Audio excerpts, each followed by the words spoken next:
Well, good morning, everybody. We'll see. This is usually not a very good area for internet coverage here in the GTA. We're going to see what happens. Hopefully the video goes.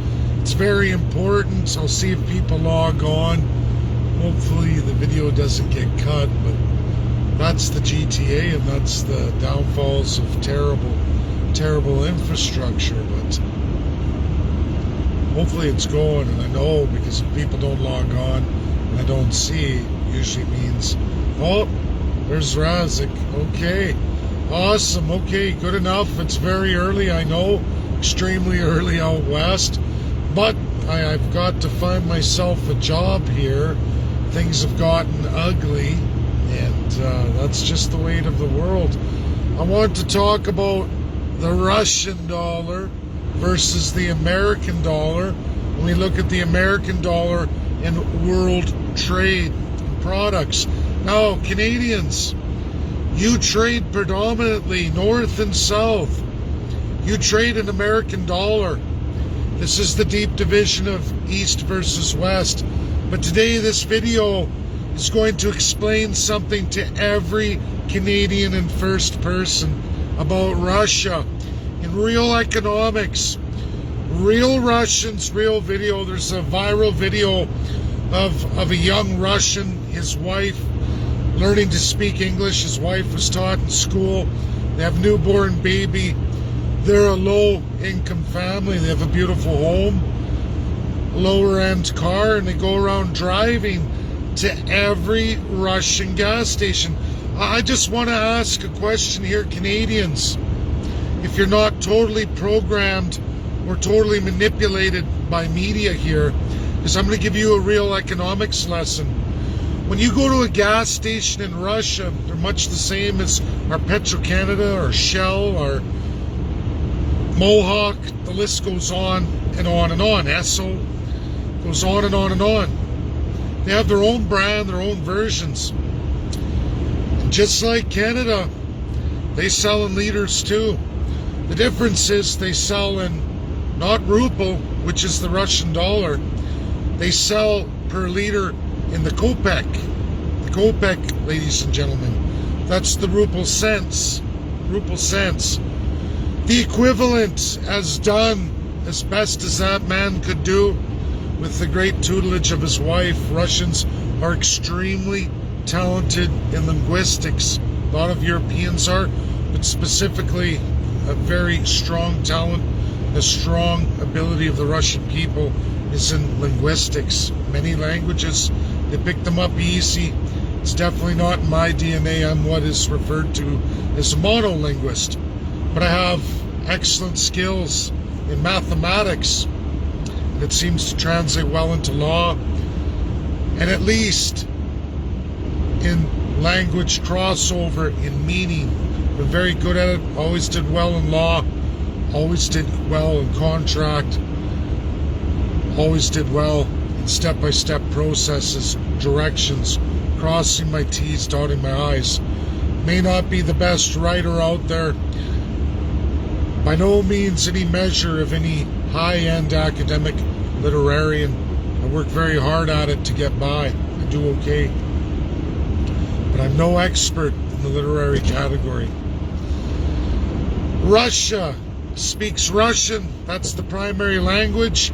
They have their own domestic dollar, locking out all of world trade in their financial institutions and closing down the pipeline to Germany. They did all that for the people of Russia. They paid the equivalent just 2 days ago of 49 cents a liter. That's what they pay. The cost of living in Russia is almost 4 times better than Canada, meaning the standard of living is, the standard of living is 4 times higher. The average Russian makes 56,000 rubles a year. And like I said, in a tour of all the gas stations in Russia, they pay 49.6 cents on average in Kopek per liter, which is not easily translated over to Canadian dollars and cents, as everything we work with is based on the American dollar. That is not the same for domestic Russia. They have their own value and supply chains. Anyone and any economist can look. The easiest thing to look at is the binding fives rollout of the vaccines, who implemented them where, how fast they got out, and how many people they were able to trade with. Russia proved 770 million people worldwide. Not a low number, that's 10% of the world's population, folks, just in Russian vaccine rollout. Their oil is tremendously more. And in fact, it's not easy to even find the Russian oil mixed in with all the rest of it. What the world buys from Europe, a lot of it's already pre-mixed with Russia. And since it's all traded in American dollar and the weight of goods in dollars, Russia's doing tremendously well. Look at their debt to GDP. Look at their gold reserves to GDP. No slouch, none whatsoever.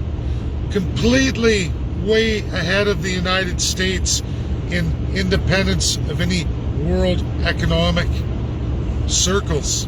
They don't need the American dollar. Doesn't matter what the world ranks the ruble as, because if you're not a Russian traveling the world in ruble and you're forced to stay at home, are you really losing? The answer is no. The only people losing in Russia are the extremely wealthy. They take the hits first. That is the opposite of the West here. That's opposite. Whose system's better? The Russian people aren't suffering 4 times less than the Canadian citizen, half as much as the American citizen. Russia's laughing at USA now. Laughing. This is reality. This is fact. This isn't fiction. What's fiction is what you get narrated. I have more than 3 Russian sources, live coverage of gas stations showing the payment, even going up to the till to pay. We're being had, we're being lied to, we're being shaken down by our Western oligarchs and European oligarchs running amok over us. It is the absolute reason why America had the War of Independence more than 250 years ago. And unfortunately, America's right back into that financial control of those European oligarchs, specific to crown colonials. Joe Biden is some piece of work, piece of shit president. That's reality and that's the truth.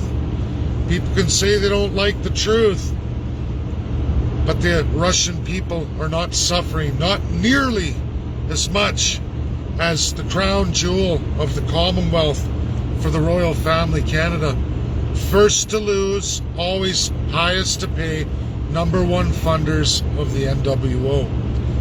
So it is written, and so it is imposed constitutionally, as it always has been since 1867.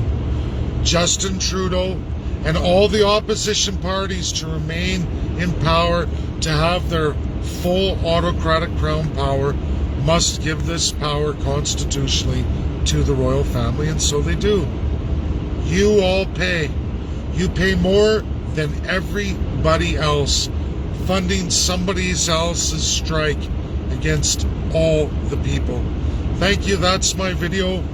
It's not popular in the morning. It's in the wee hours of the morning, but I got to get back to work, as this system we're in now is aggressive, it's hard, it's hardcore, it's absolutely all about slavery of the everyday Joe Jane citizen.